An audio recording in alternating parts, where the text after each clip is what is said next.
Okay, we're here. Me, Ken, and Hazen. He's gonna be the video guy, and we're gonna replace this leaky oil valve.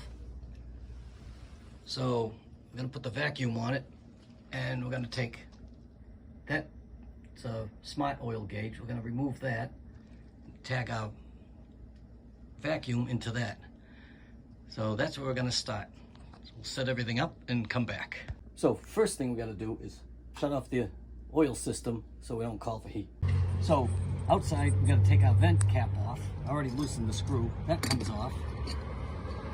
And we're gonna put a cap on and snug that down. Don't have to over tighten, just tighten it up so we prevent the air from getting in.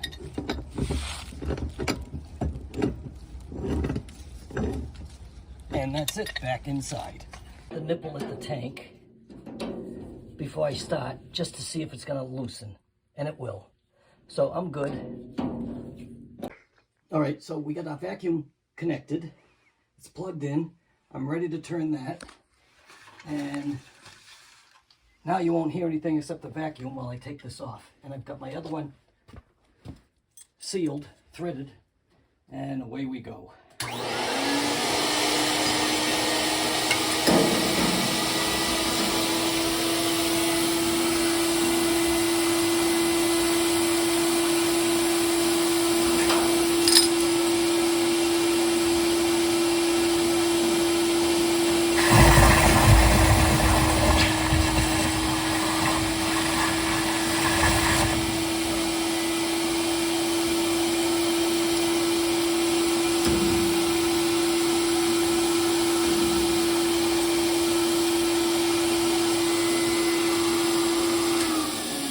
So that's the whole system complete, and we got the tank gauge back in, and the burner is up and running. Good to go.